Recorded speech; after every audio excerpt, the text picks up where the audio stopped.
বাবা দেখেন তো আমার নামটা ভোট দিবে আসলো। নাম কি? মোহাম্মদ সুলতান। হ্যাঁ আছে।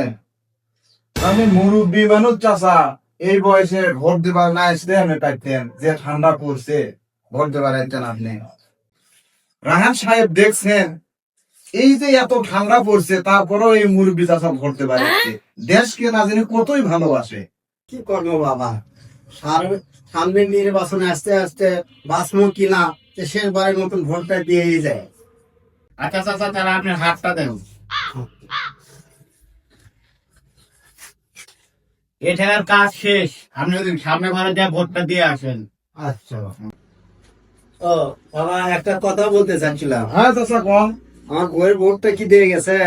আপনার বইয়ের নাম কি? বলি চাচা আপনার বউতেই তো আধা ঘন্টা হচ্ছে, আধা ঘন্টা আগে এসে ভোটটা দিয়ে গেল। আরে আধা ঘন্টা আগে এলেই তো আমার বউয়ের সাথে দেখা হলো হয়নি। কে চাচা, আপনারা কি আলাদা থাকেন নাকি? না বা আলাদা থাকি নে, কিন্তু আমার বউ তো 10 বছর আগে মারা গেছে। 10 বছর আগে মারা গেছে?